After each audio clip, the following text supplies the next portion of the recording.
Unemployed and Afraid acknowledges the traditional owners of the land we have recorded this episode on and of the land where you, the listener, are tuning in from. We would like to pay our respects to elders past, present, and extend our respect to any First Nations, Aboriginal, and Torres Strait Islander people joining us today, acknowledging that this always was and always will be Aboriginal land.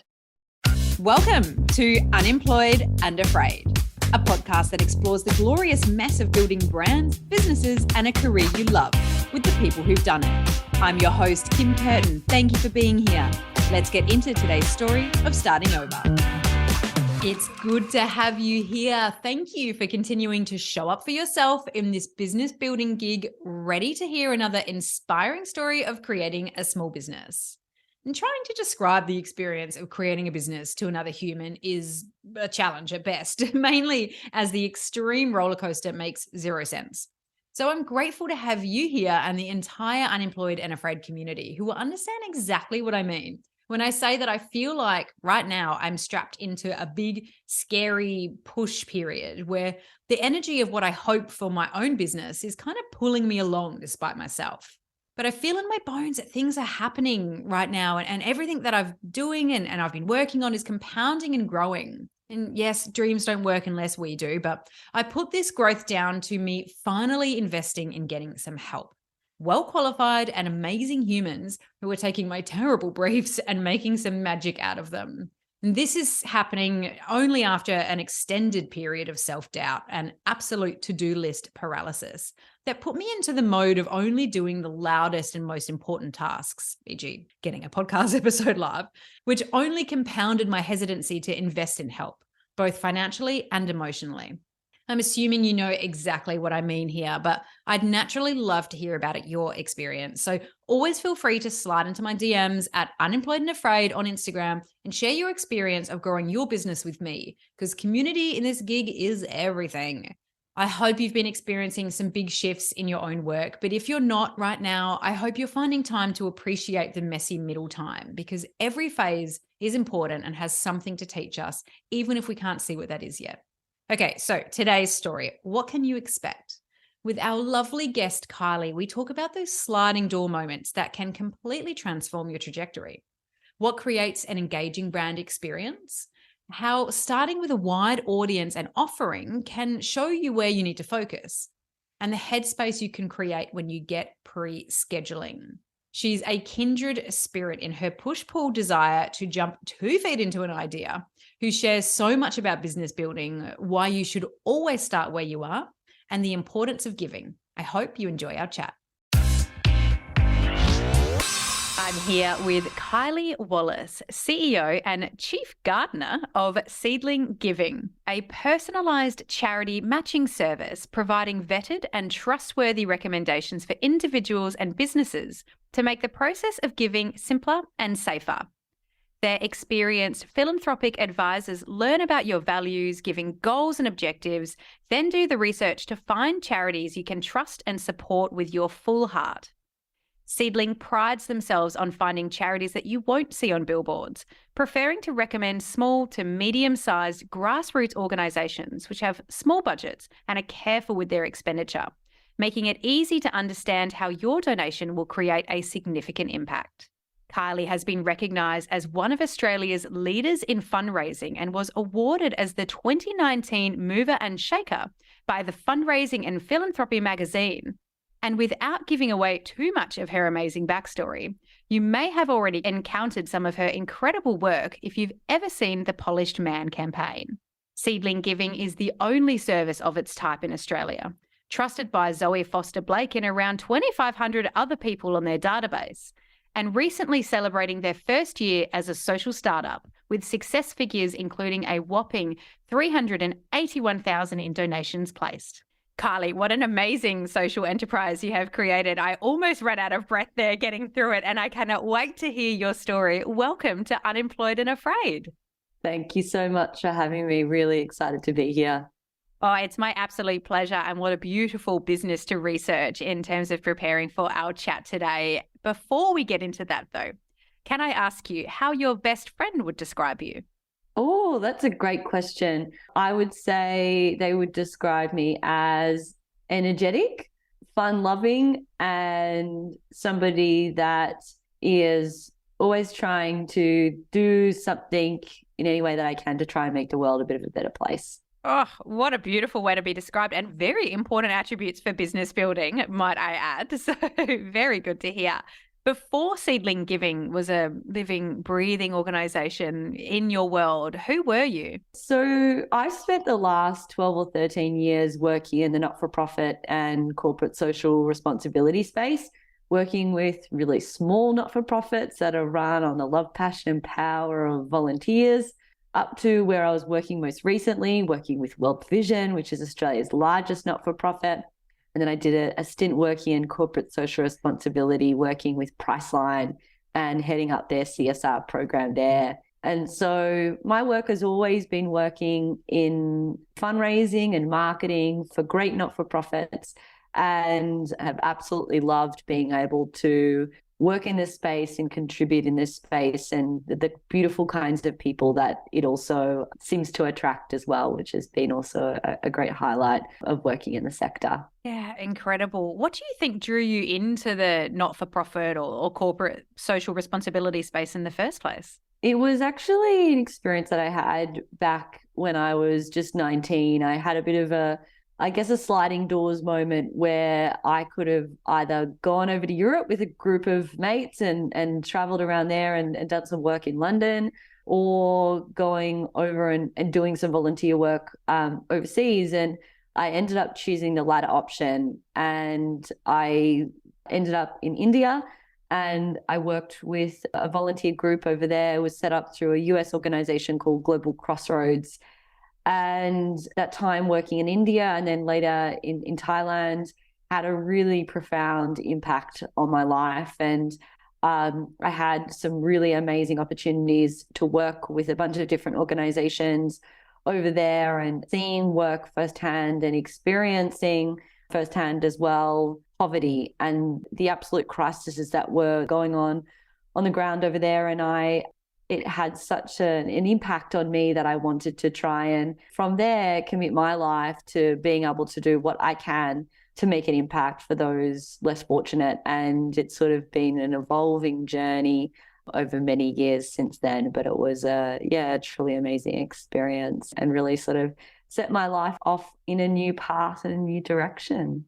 I love all of those sliding doors moments, those forks in the road that never really end. There's always a new fork, a new little turn that you can take on the journey, but that's quite a big one. Tell me about your experience in the startup environment, and perhaps that might lead us into your work on Polished Man, which is just an incredible campaign, by the way. So might I say congratulations on that, but would love to hear your experience in that startup space. So I got involved with an organization called YGAP. It was about 12 years ago or so now, and it was when YGAP was just forming. And it was an organization that was founded by Elliot Costello, the son of Tim Costello, who many people might know through his amazing work with World Vision.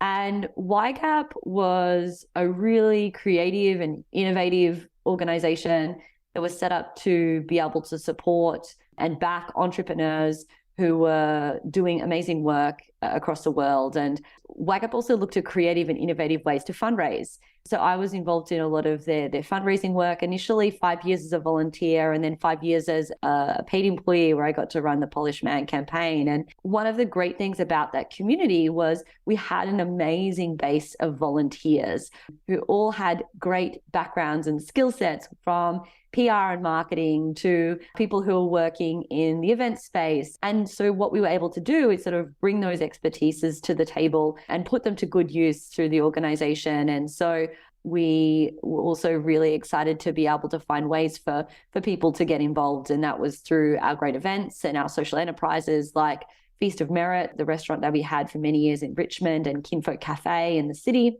Our first campaign that we ran was a campaign called 5 Cent, which we had some great success with, which was all around the collective power of the 5 cent piece and realizing that there are 150 million of those in circulation, and went on to fundraise over $1 million for our work through the 5 Cent campaign. And the experience with Polished Man was a campaign that came about based on experience that Elliot had over in Cambodia, where he met a young girl who had escaped a really severe human rights abuse. And long story short was this young girl, she painted in all of Elliot's nails, and Elliot decided to keep those nails painted. And in coming back to Australia, it was an amazing conversation starter and sharing more about this young girl's story. And we decided to turn that into a campaign similar to Movember, where people could paint a nail during the month of October to help raise funds and awareness around violence against children. And it was very much a sort of grassroots movement that we initially started with a group of volunteers, but from there we were able to build into a really impactful and wonderful campaign that ended up taking off in over 95 countries around the world, which was really exciting and a wonderful thing to be a part of, really. Oh, that's incredible, and such a great conversation starter with a visual element to be able to encourage people to chat about things, to have these kind of conversations and raise awareness. It really is an incredible campaign. Do you find there's a bit of a special sauce when it comes to finding the perfect idea or a formula that helps you get to that space? The campaign came about because of a really powerful story. I think stories are things that people can never really challenge. A story is something that people always come back to and remember. They might forget about the details of something, but for us, it was a story of this young girl, Thea, that Elliot met, that for us was not only a great catalyst, but it was something that created a really powerful way for us to be able to grow the campaign and get the awareness out there about what we were doing and, more importantly, why we were doing it. So I would say for us, that would be something that we would always, try and look for. And in creating new different campaigns or initiatives was always around the why and the story rather than, I think sometimes it's really hard and challenging to go, what is that next big idea? What's that thing? And sometimes it can be just these little moments that can create the most amazing lives for people to be able to then build upon amazing ideas and amazing businesses and campaigns from there. Yeah, I so agree with you. Stories over stats any day of the week. No one's going to remember that, X% happens this way, or, even when it comes to a more commerce-based business, X amount of bottles saved by purchasing this item. Or what's the actual story? Where are they being saved from? What does it mean to the community? You're absolutely right there. It's such an important thing for us all to remember. So I'm going to try not to have too many puns because they're very obvious and so enjoyable when it comes to asking my questions. But I will ask, when did the idea for Seedling Giving start to seed? I love that. We do lots of puns across all of our emails that we send out to our community and donors. So there's lots of great gardening puns in there. If you like them, please feel free to subscribe. There's a few good laughs in there. So the idea actually came about late in 2021, and it was actually off the back of everything that was unfolding in Afghanistan when the Taliban took control of Kabul. And I've been working across the not-for-profit space and more recently around that humanitarian aid space, working with World Vision. And naturally, what ends up happening is often people come to me when they'd like to try and find a charity to give to. They say, Kylie, who should I be supporting? I'm seeing some of the most gut-wrenching and just devastating images on my TV, and I want to be able to do something to help the women and children and people suffering over in Afghanistan. And so I went off and I did some of my own research to try and find out what was happening on the ground and who was the right organization to be able to give to. Even I myself, working in the space for a really long time, I found it really hard to know who to trust and which was the right organization to be able to recommend and suggest. And it was when I was doing this research that I stumbled across a website called The Good Cause Co. And basically what they did was they provided information around top Australian charities to give to that were doing work here or overseas. And they also provided really great resources around how to review charities, how to do charity due diligence to make sure they're putting their money to good use and creating the biggest impact. And I was like, wow, this is such a fantastic resource. And long story short is basically I contacted this founder and I said, I love what you're doing. And I think there is a way to be able to do what you're doing and create even more impact and reach more people. And so that was kind of really where Seedling was born, because now the founder of the Good Cause Co. Jess Bowman, who had been running the platform for the last 6 years, is now my co-founder in Seedling Giving. So her expertise is as an analyst, and she runs the side of the business, which is finding charities and doing all of that due diligence.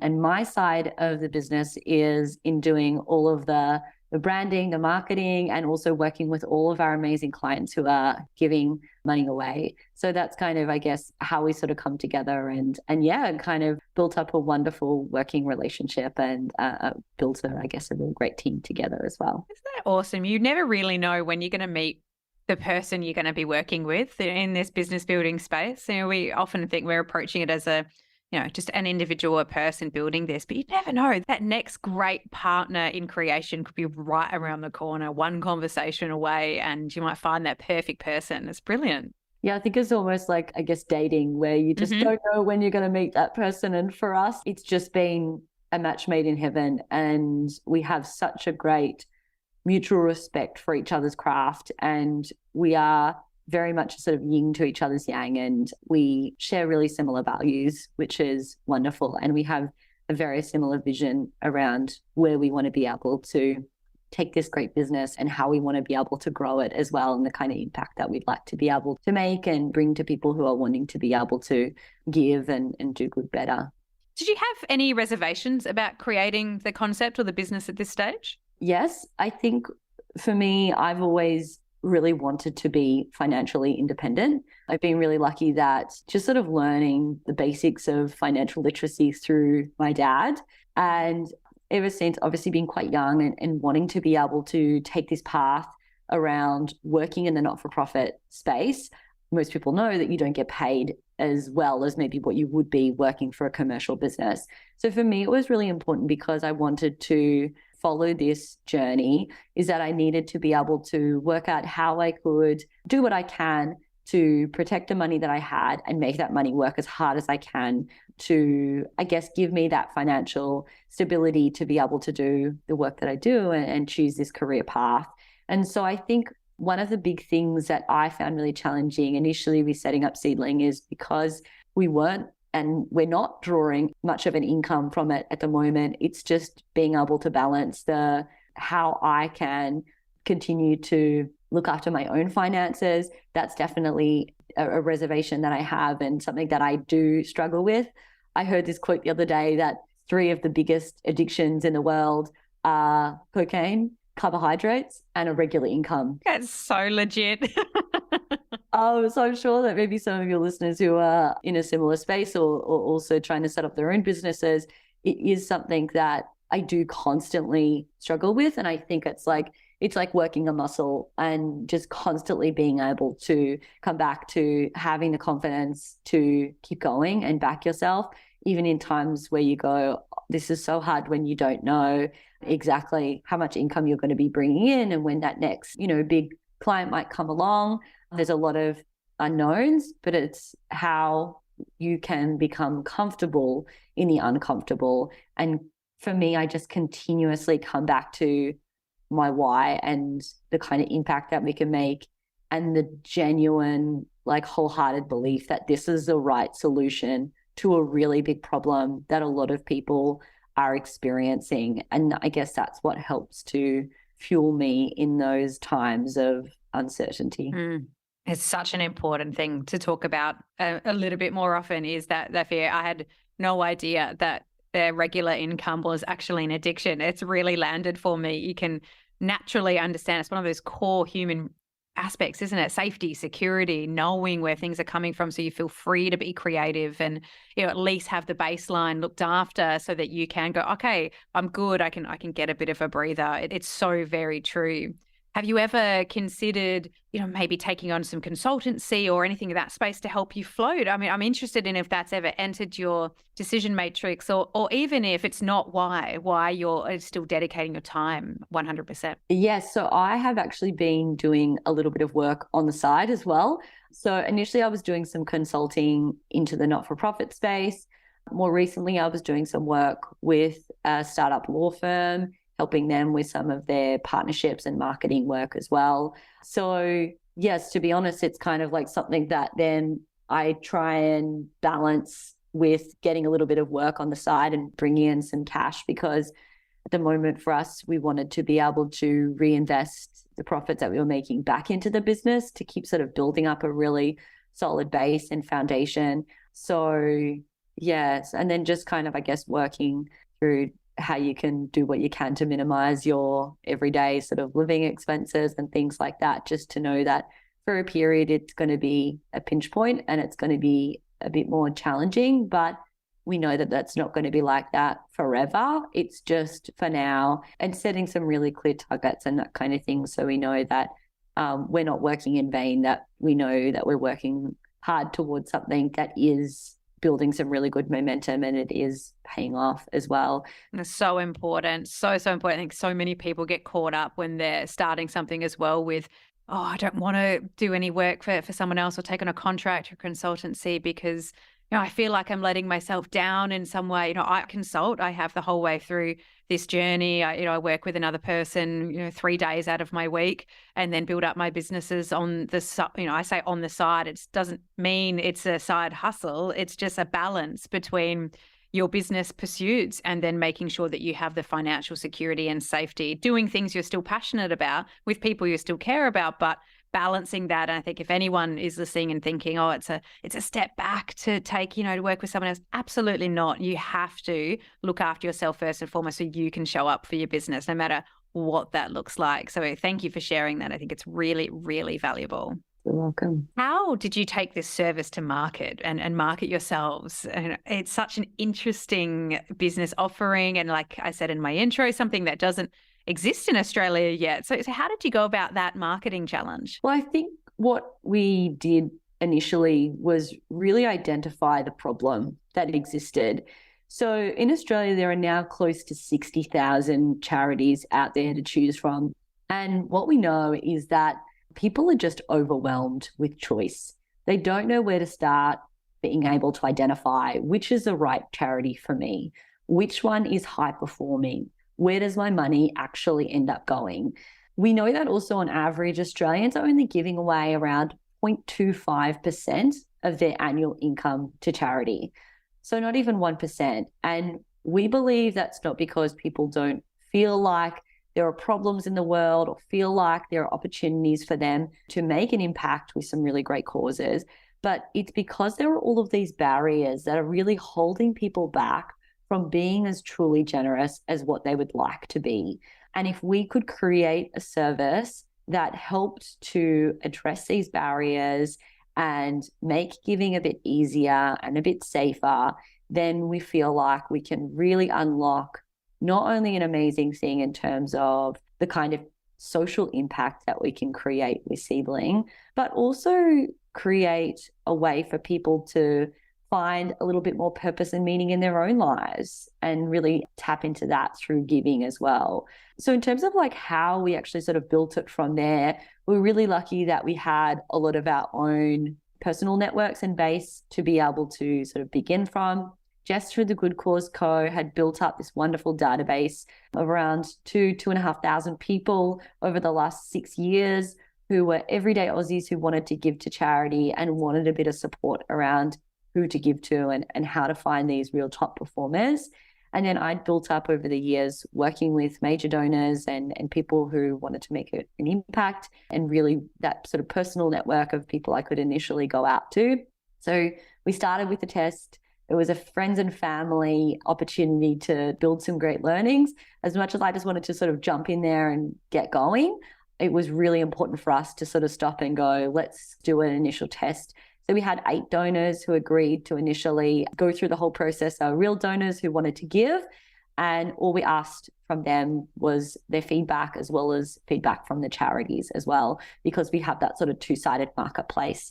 And sort of from there, it was even between each of those donors, it was learnings, iterations, and just sort of tweaking the model as we went, rather than spending months and months or sometimes years and years on trying to build up what it was and perfect it. What we thought was it's better to try and build the plane as it's starting to fly. So we did that test. It was only took us about a month and a half. And then we officially launched in March of last year. So yeah, we're coming up to we just had our first birthday this month. That's incredible. What were some of the challenges, I guess, that surprised you as you got going there, or some of the more curly pieces of feedback you might have had to deal with? Lots of amazing and really powerful learnings. So initially when we started, we had two different offerings. One for people who wanted to give a regular gift of around $50 per month, and then another being people who wanted to give a one-off larger gift of at least $3,000. And so for us, one of the big learnings that we had is for this regular giving option, it was the return on investment we've realized is just not viable at this stage until we can work out how we can build a strong foundation to the service and look at how we can scale that more sustainably. So one of the big learnings now is we're just only able to offer this service initially to major donors. We'd love to be able to offer this to absolutely everybody who wants to give eventually. But the thing for us was we probably started a bit wider, and then now we've had to go a lot narrower. The same thing goes with the kind of audience that we were initially trying to go after, was that it was initially quite wide. And now we're getting really, really niche in terms of who our clients are, and really trying to focus our time on talking to the right kinds of people and people who are really valuing the service as well. Because otherwise, I think the challenge is just that burnout of trying to spread yourselves too thin and trying to do everything. And really what we're trying to do now is identify what are the 40% of things that we're doing that are driving 90% of the new inquiries or new people that are completing our questionnaire. And then how can we focus on doing that 40%, 200% better? So that's, I guess, probably two of the main kind of key learnings, but then lots of little sort of small micro learnings along the way, and ways that we can just continue to take on great feedback and learnings, and just being really open to feedback from people as well. It's really helpful as well for us too. So important to do that testing stage. I'm very similar to you. I like to get fully in. I said I get really caught up. Maybe it's a marketing person, branding person thing. Get really caught up in the idea stage and the creativity of it all and the excitement of it all. And you're just like, let's go. Let's print all these things. Let's go to market. Let's do this. But sometimes that test and learn phase is the best thing for the long term. Do you find that your co-founder helps you in that space to maybe keep you from getting too excited? Yes, with the elements to our different types of personalities, Jess being more of the analytical mindset, looking at the data and the numbers, and me being more of the creative person in the business. She really helps to bring in that good balance, and really sometimes just sort of holding the reins on going, let's try and do what we can to still keep the momentum going. We don't want to kind of over labor things to a point where it kind of stifles my creativity or my passion and my sort of zest for what we're doing and what we're trying to build. But I think she sort of brings in that, I guess, that nice dynamic of making sure that we're working smarter, not just faster. So I think that's, really nice to be able to have her there in the journey as well. Yeah. So important to have the right people in your corner. When did you realize that you were onto something? I would say really from sort of the beginning, when I would talk to people about this problem, I think everybody who's given to charity, which is the large majority of Australians, when I would talk to them about saying, tell me about your experience with giving. Has this been hard for you? Or did you really know where the money went? And how do you know who to choose? People go, I don't know. And I'm not really quite sure. And I want to be able to make an impact. And I sometimes just feel overwhelmed with the problems in the world, but there's never been kind of one easy place for me to be able to go. And so what ends up happening is most people just end up giving when somebody asks them. So whether it's they've been stopped on the street or somebody is asking them to support them with their fun run. And so unfortunately that it's good to be able to give in that way. It's good to be able to still do something, but what creates the greatest meaning through giving is when you can actually give to things that you deeply care about and that you're deeply passionate about. That's where you can create the greatest impact for both you and for the charities that you're able to support as well. And so, that's, I guess, something that we're really trying to do with Seedling Giving is also give people time and space to stop and think about the things that they're really passionate about, and a way to be able to do that in really the most effective way as well. Yeah. What do you wish more people knew about giving donations and about the organisations that have to do the work then with those donations to make a difference? What do you wish they knew? Giving brings so much purpose and meaning into people's lives. And I think I would also encourage people to just start where they are. I think people often think they can only start giving once they reach a certain level of income or a certain level of cash in their savings account. And I think what can end up happening is it's sort of that glass ceiling where you may never even end up getting there. And I get no greater joy and pleasure in my life than giving other people the opportunity to feel as good as I feel every day working in this sector. And giving feels so good. And what I would say is just start now. If you've got $10 to give, just start with that. And then as you grow through your giving journey, and as you have more money to be able to give away, then you can become more sophisticated in the way that you do that with the greatest impact. And once you get to that point of wanting to be able to give away more money, there are people like us and Seedling Giving to be able to help you do that in the most effective way possible and help hold your hand through that experience. So I would say start now and you'll never regret that. In fact, I think you probably wish that you would have started sooner. And if you're a parent, then, get your kids involved in giving and starting that conversation and talking about why giving is important and make that part of who you are and your values. And it's just such an amazing way to be able to sharing that as a family as well. Yeah, I think it's something that I have just got so much out of in my life and something that I would encourage everyone to give a go at and get more sophisticated as time goes on and not feel like trying to overcomplicate it too much in the beginning is probably what I would suggest. I love that. It's actually really great advice just for anything in life, but particularly in business as well, to just start where you are. You're right. That ceiling of that we give ourselves all the time, when I complete this degree, that's when I'll start the business. When I have 20 grand free money, because that's what I think I might need for this, that's when I'll start. But you're right. If you just start where you are, when that money comes or when that thing that you're waiting for arrives, you'll be more ready as it is anyway, and there'll be less circumstances holding you back. So yeah, I think it's just generally excellent advice to always, I say it a lot on this podcast and in any of my conversations with people and with business owners, action creates information. And if you do nothing, you'll learn nothing. So even if you try something and make an absolute dick out of yourself, just go for it, because you have more information for the next time you're ready to do something exciting or something different. So yeah, I think it's excellent advice in all areas. Now that you're gaining some momentum and things are sort of starting to happen and, you're starting to see where the potential is of this business that you've created, what's keeping you up at night now at this stage of your business building journey?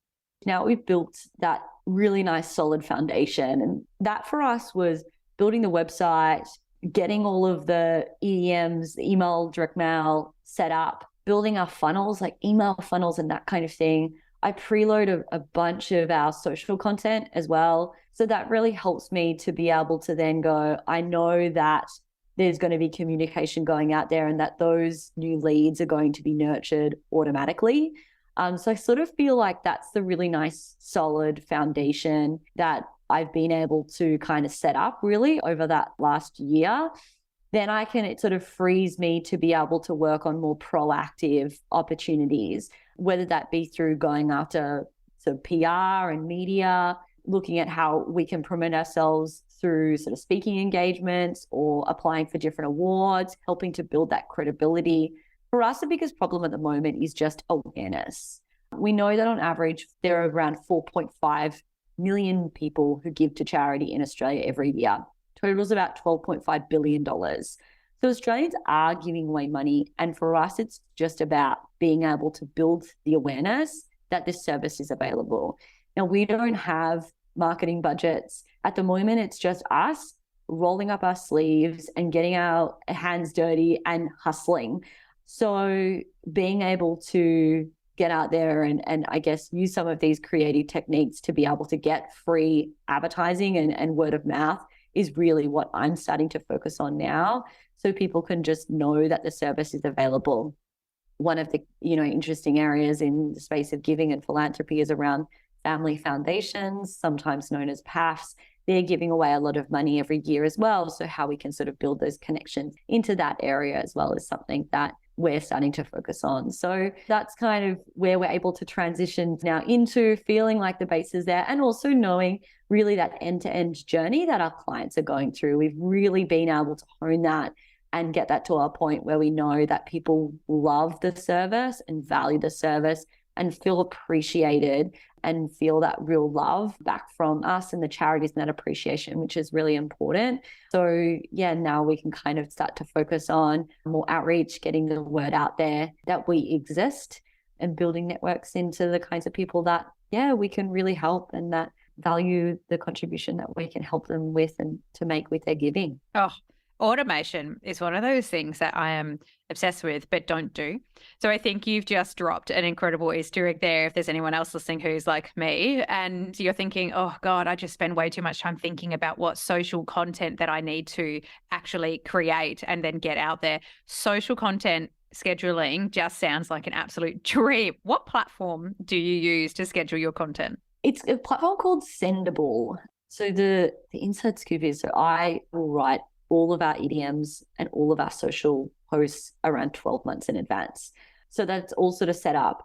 So EDMs, we're going twice a month out to the community, as well as I do sort of VIP update called a Blue Me quarterly, which goes out to all of my sort of investors and top donors and that kind of thing, or people that I want to try and get invested in the business so they can learn about how we're going. And then we're posting on social around 3 times a week.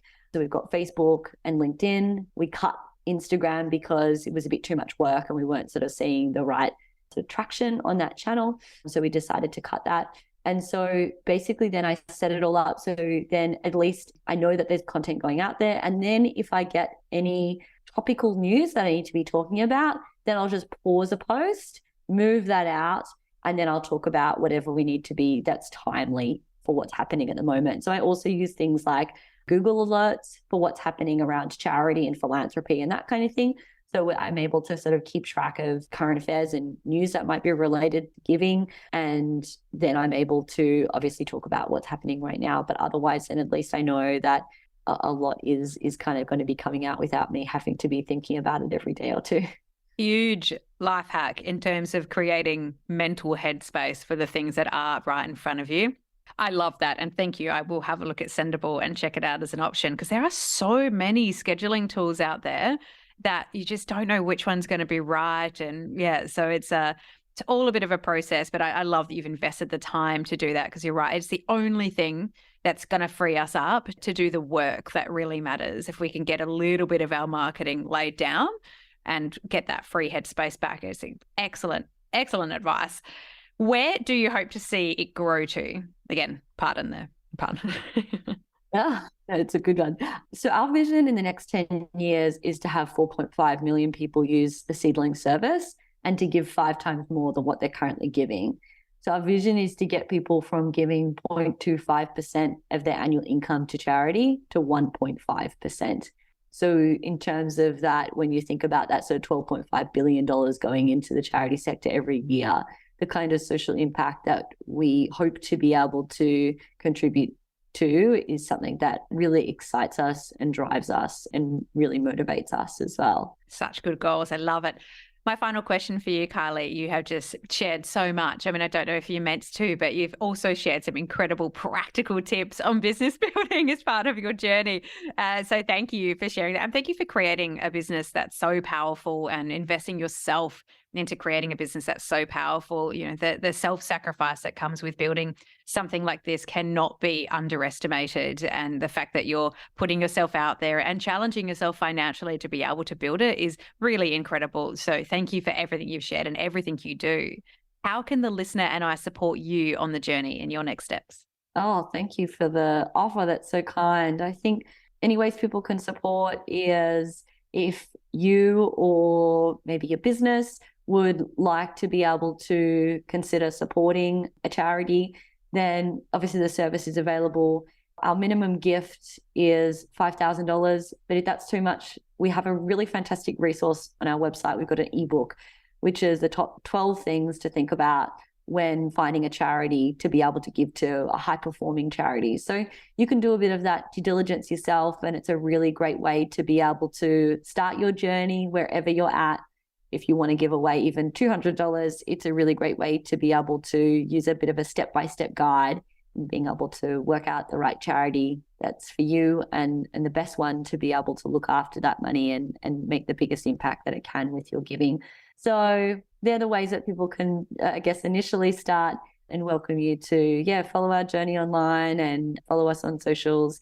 And if you know anybody who would like to be able to give, then please tell them about Seedling Giving, and love to be able to have a chat with people and share with them a bit more about what we do and how we might be able to help them. Amazing. I'll make sure to put all those resources into the show notes. So listener, you can go and click and follow, click and download, check it out, refer along. Kylie, it has been such a pleasure to spend this time with you today. Get to know you, get to know Seedling Giving, and hear about your business building. Thank you so much for spending the time with me today. Thanks, Kim. One quick thing, if you're hearing this, you've listened all the way through. Hopefully that means you really like this podcast, because it's pretty generous to give up 40 odd minutes of your time for it. If that is the case, please leave the show a star rating and a review. It helps me reach so many more people who might also listen all the way through and get some benefit and some support out of it. Not to mention, it puts a real spring in my step to read them. Thank you for listening to Unemployed and Afraid, the stories of starting over with your host, me, Kim Curtin. If you love it, you can say thanks with a star rating and a review, and of course, join the community on Instagram and LinkedIn. Find us at Unemployed and Afraid. See you there.